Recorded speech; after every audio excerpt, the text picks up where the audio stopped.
Coming up next on this special edition of Arizona Horizon, a program that tries to improve education by partnering businesses with public schools.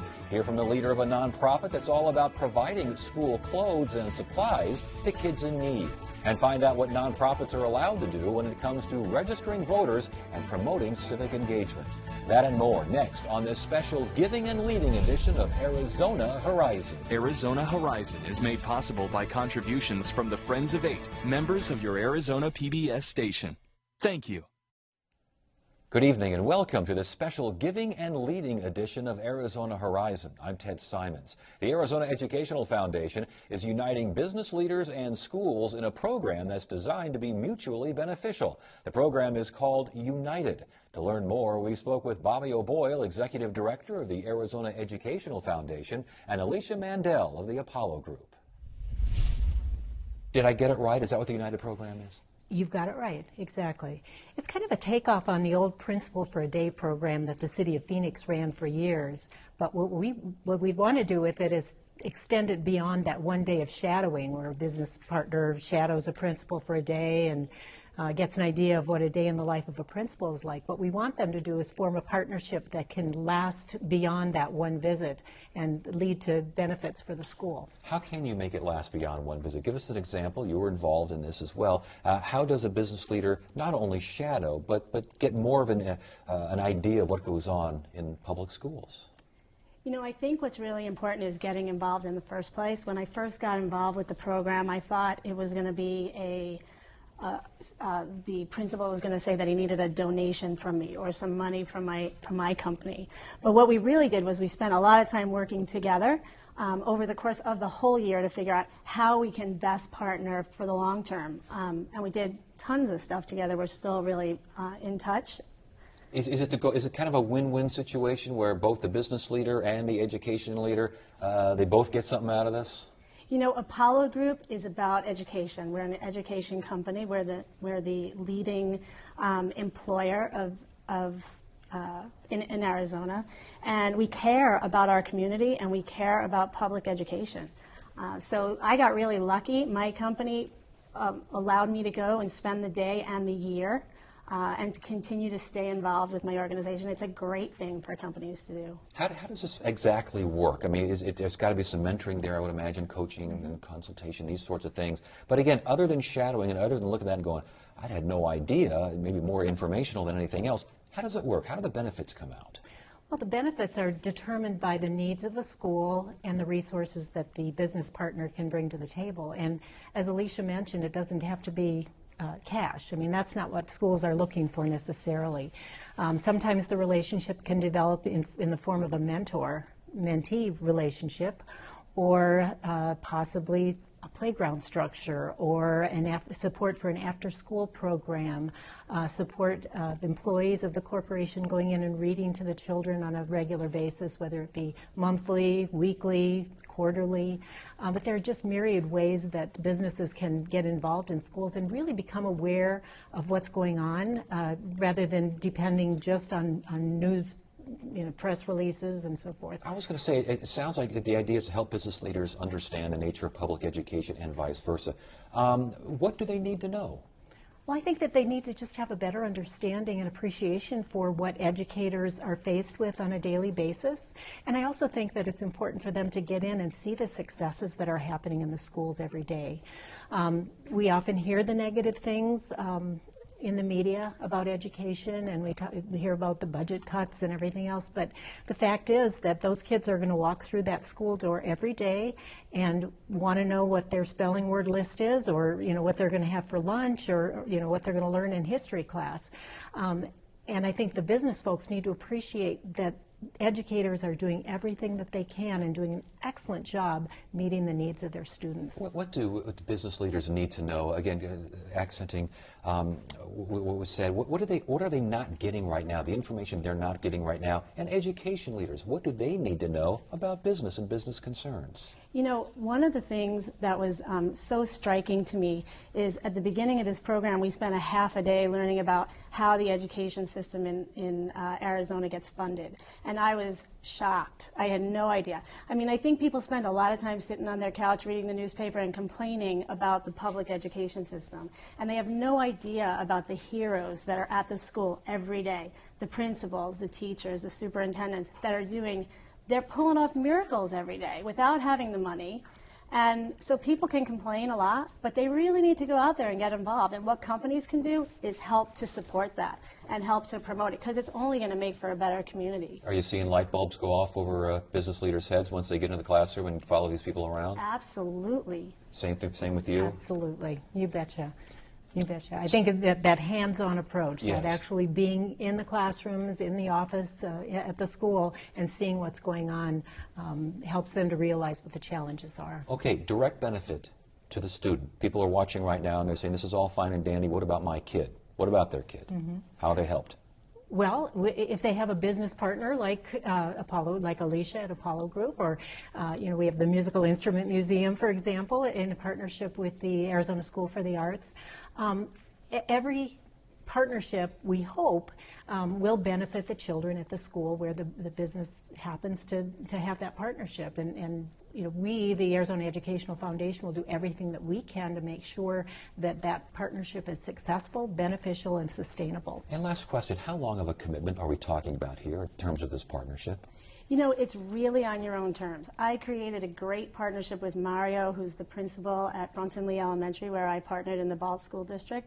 And we met when our time allowed, probably monthly, maybe quarterly, but I brought other resources from Apollo Group in with me to supplement. So we had a communications club. We had a mentoring program that started up. I've had them come and meet with the dean of the School of Education. So we've really expanded, and not just on me, but it's gotten a life of its own inside of Apollo Group. Well, it certainly sounds encouraging. Thank you both for joining us tonight and telling us more about it. We appreciate it. Thank you for having us.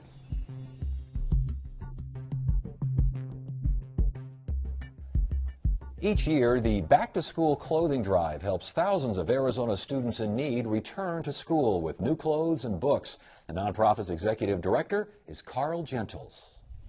Well, Back to School Clothing Drive is an organization that's been around for 45 years. We provide new school uniforms and backpacks and school supplies for kids who attend Title I schools, which are basically high-poverty schools. And Ted, if you remember your first day of school, I'm sure your viewers remember your first day of school, cool backpack, great clothes and all that. Well, that's really not what it's like for the kids that we serve. So that's where we come in. We come in and we provide those new clothes and school outfits for kids that truly need them. And these are Title I schools, correct? What is a Title I school? Title I school is basically a school in a low-income, high-poverty community. And so basically those kids are all on free and reduced lunch programs. And quite frankly, a lot of those kids can't afford school supplies or school uniforms. Okay.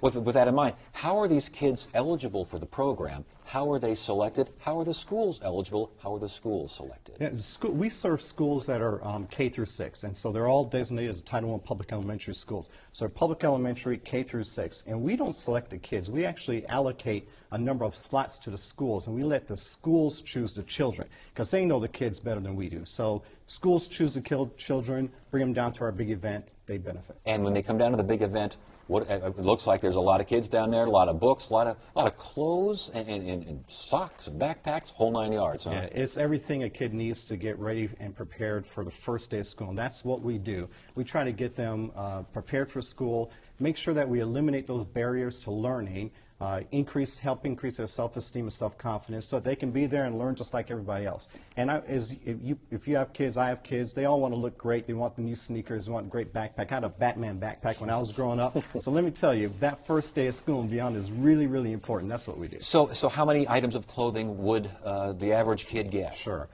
The average kid that participates gets about $300 in retail value clothes. And that's a pretty big number. If you have got a family of 4 or 5, that adds up pretty quickly. So we offset that by giving them about $300 worth of clothes For the event during the summer, we provide about $1.8 million of retail value to schools around the valley. And are these clothes purchased from some place? Are they donated? Are these new clothes only, used clothes as well? What do we got? These are all brand new clothes. We raise money all year round for this event during the summer. And so we have major donors, Legacy Foundation, Stardust Foundation, Bank of America, a number of other organizations, individuals, and they donate. We raise money for the event. And at the end of usually the event takes place in June, and kids come down, they get all the clothes they need to get about $300, like I said, worth of school uniforms. Yeah, So. saw some kid trying on a sneaker there. I'm sure Oh, they yeah. love those sneakers. Oh, sure. What if you do have some clothes, maybe some slightly used clothes, and you want to donate to some of these, make sure some of these kids get an opportunity? Is there a way to do that? Well, we encourage folks that want to do that to donate those schools perhaps to clothes to the Salvation Army or Okay. another organization. We are an organization that gives our kids brand new school clothes, brand new everything. So everything that your kids or my kids will wear to school, that's what we give our kids. Interesting. And as well, and I know you have something called the SAFE program, Student do. Attire for Education. What does this do? This sounds like it's kind of a contingency. If a kid really doesn't have something and they're at school, you make sure that they're properly attired and taken care of. Right. What we did was we had a program in our organization for about 7, 8, 9 years that was giving matching grants to schools. And what we did was we created an online retail store. So when schools came and got their matching grant, they then turn around and buy the clothes from us. So it's a social enterprise for a social good. It supports the school, supports the kids, and all those net proceeds are reinvested back into back-to-school clothing drive, which ultimately benefit those schools. So it's a social enterprise. We're generating revenue, we're generating earned income, and it's being reinvested back to help more and more kids. So we're really proud of that program. Sounds like a closed system there. I mean, you get the money, you go buy. It's almost like living on a military base. Well, huh? what happens is if you have $2,500, you can come to us and we'll double that for you. So that's our secret sauce. We match that, and you can get double the clothes you can get anyplace else. So we're really proud of that. Right now, there are about 199 schools involved in it now, and we've grown it from 30 schools just 2 years ago. Wow. And this sounds like the SAFE program that we're talking about. This is something that really isn't done anywhere else in the country, is it? We are the only that we know of doing this matching grant and the online retail store. So we are very proud of what we've done, created this from a group of 30 schools that have now grown to 199. My goodness. And I'm guessing it's growing in a variety of ways that aren't necessarily positive, in the sense that you got a lot more kids maybe than in the past to deal with. We do, and the need continues to grow. It's heartbreaking. We're doing what we can. There are other organizations in the Valley that do somewhat similar things, but I tell you what, the need is just outpacing the ability to meet all of it. So we do our part. Like I said, we distribute about $1.8 million worth of retail clothing merchandise, and so we serve, I'll let you know that we serve about 140 schools just in that summer program, another 199 through our SAFE program. So we're doing what we can. Thank you for joining us. We appreciate Thanks, Tim. it. Appreciate it.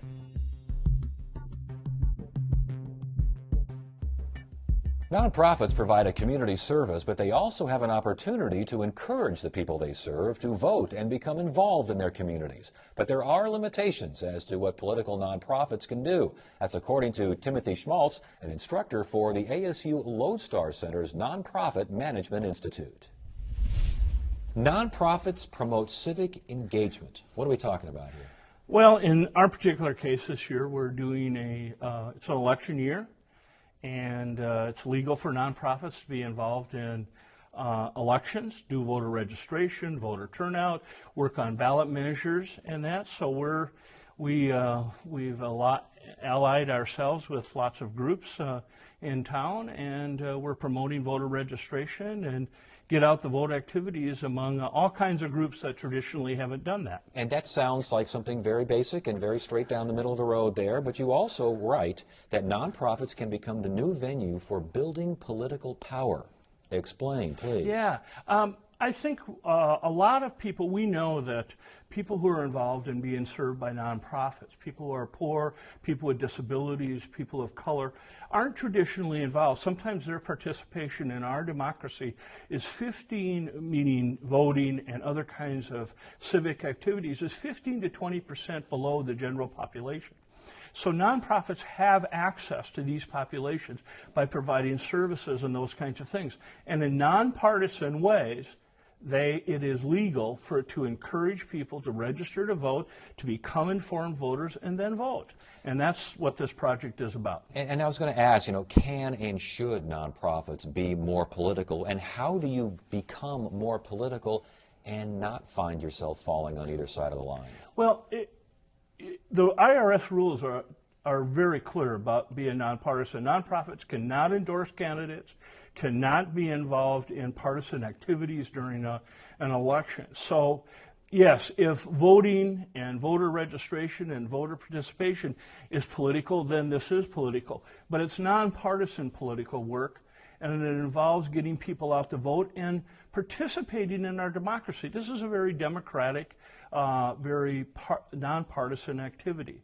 And they can be involved in ballot measures like Prop 204. A lot of nonprofits are involved in the Prop 204 campaign, those kinds of things. Involved in what way?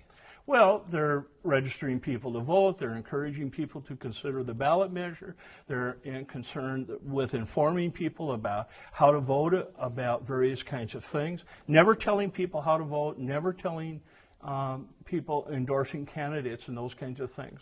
But if you don't endorse a candidate and you are encouraging people to take a look at a particular proposition that requests a particular thing, is that not taking a side? Well, it's not taking the side because you're not telling people how to vote. You're basically saying, as any group can, be informed. Learn about hunger, homelessness, how it affects you. Learn how it affects your community. And make up your own mind. Nonpartisans have this role in our community to inform people, particularly these populations that are on the margins, that are served by nonprofits but traditionally don't participate. So this is a way for the nonprofit community to stay legal but participate legitimately and legally and in a nonpartisan way in our community. Do nonprofits consider themselves inherently political? No, well, most nonprofits the primary mission is service.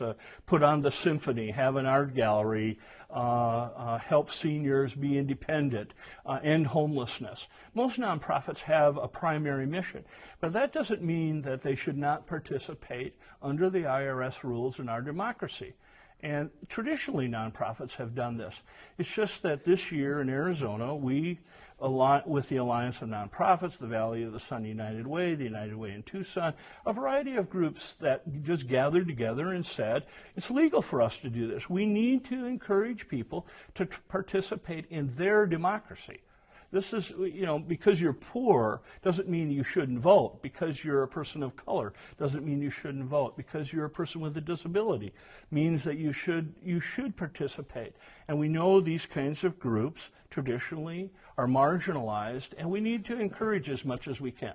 I know that you write how nonprofits keep a sense of community and help keep a sense of community. Yeah. Can you keep a sense of community when you're out there poking maybe a couple of beehives? Well, again, we're attempting to say and inform people to make up their own minds.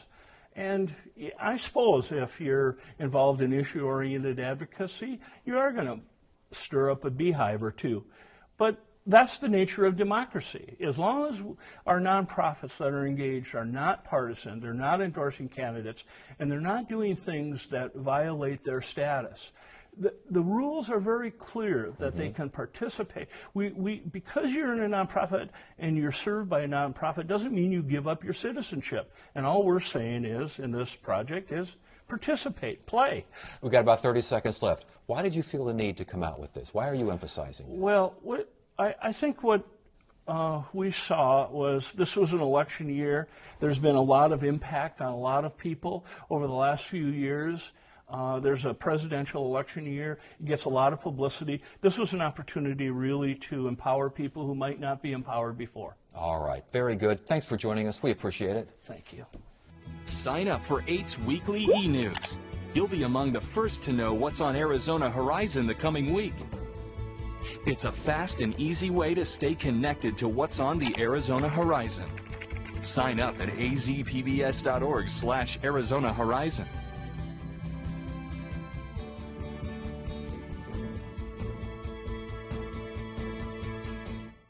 The Arizona Rural Development Council is a nonprofit organization that's trying to improve the quality of life in the state's rural communities. I recently spoke with the council's executive director, Eddie Browning. So tell us more. What is the group's focus, plans, objectives, goals? What are you all about? Well, we are a federally recognized nonprofit, and our goal is to link rural communities to resources to improve their quality of life and improve their economic climate. And we've kind of settled on a few programs that we try to do that with. Rural communities need resources, aka money. And so we've set up an event to where we bring in grant makers that have the desire to fund in rural communities and bring them to an event, set them up in a round table speed dating operation, and then we invite nonprofit organizations from around the state to come. And it's a 2-day event. First day we work on capacity building and teaching them better ways to be a more successful nonprofit. But the real highlight is this grant maker roundtables. And a grant maker will, they host a single individual table. And that could be government, corporations, the whole 9 yards. The whole 9 yards. And the nonprofit gets to come in, and where the 2-minute part comes in is that they have 2 minutes to make a presentation to that grant maker. And we're not asking the grant maker to make a decision at that moment, but we're basically saying, this meets our priorities, this meets our needs. When our grant cycle comes around, make sure that you get in an application. The whole idea is that a lot of grant-making organizations, most of them are located in Phoenix, Tucson area. They would like a bigger rural presence, but it's difficult to get out and travel. You know how it is. You're going to travel, you put in 7 hours on the road for a 2-hour meeting. This way, I'm expecting somewhere between 150 and 175 nonprofits to come to this event and have one-on-one, face-to-face meetings with a potential grant maker. What are the biggest needs as far as services for rural Arizona? What are nonprofits looking for help for? I mean, give us a scope of the landscape. Well, I would say it's money, resources, and manpower. What usually happens in rural is that your economies of scale kick in. There's not as many people with dollars that are given to these nonprofits. So they're always chasing dollars, especially if you look at the municipalities. They're smaller. And when I say manpower, usually it's the city manager, that he could be the city manager, the economic development person, and the airport authority all at the same time. Yeah. So that's one of the huge challenges that they have.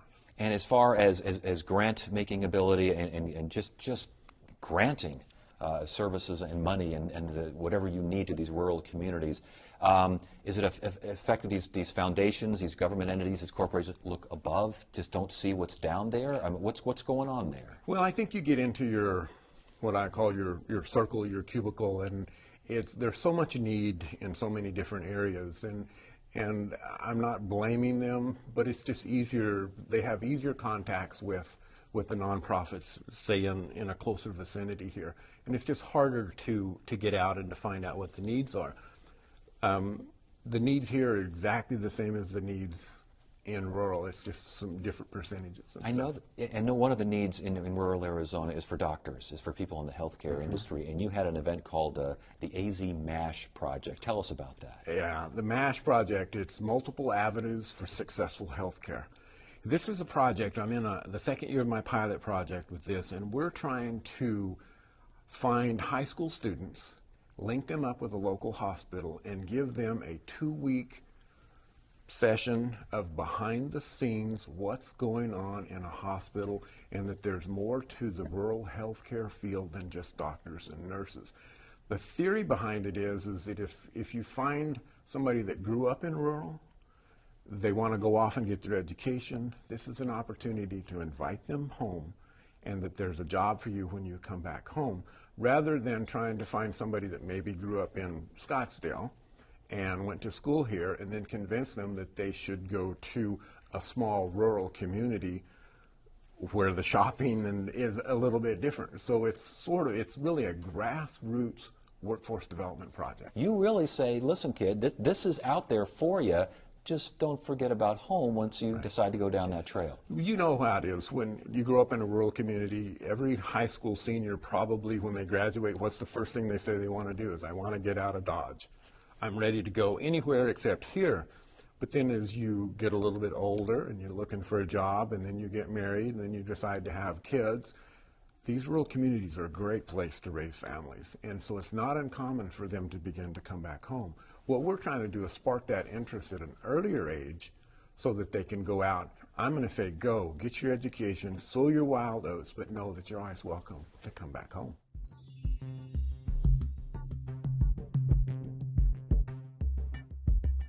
That's it for this special Giving and Leading edition of Arizona Horizon. I'm Ted Simons. Thank you so much for joining us. You have a great evening.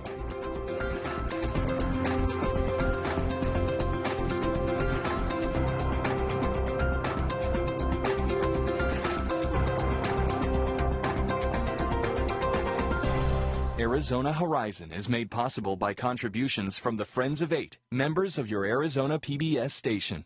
Thank you. Virginia G. Piper Charitable Trust, committed to changing lives and strengthening community through investments in nonprofits and strategic initiatives. More information at pipertrust.org.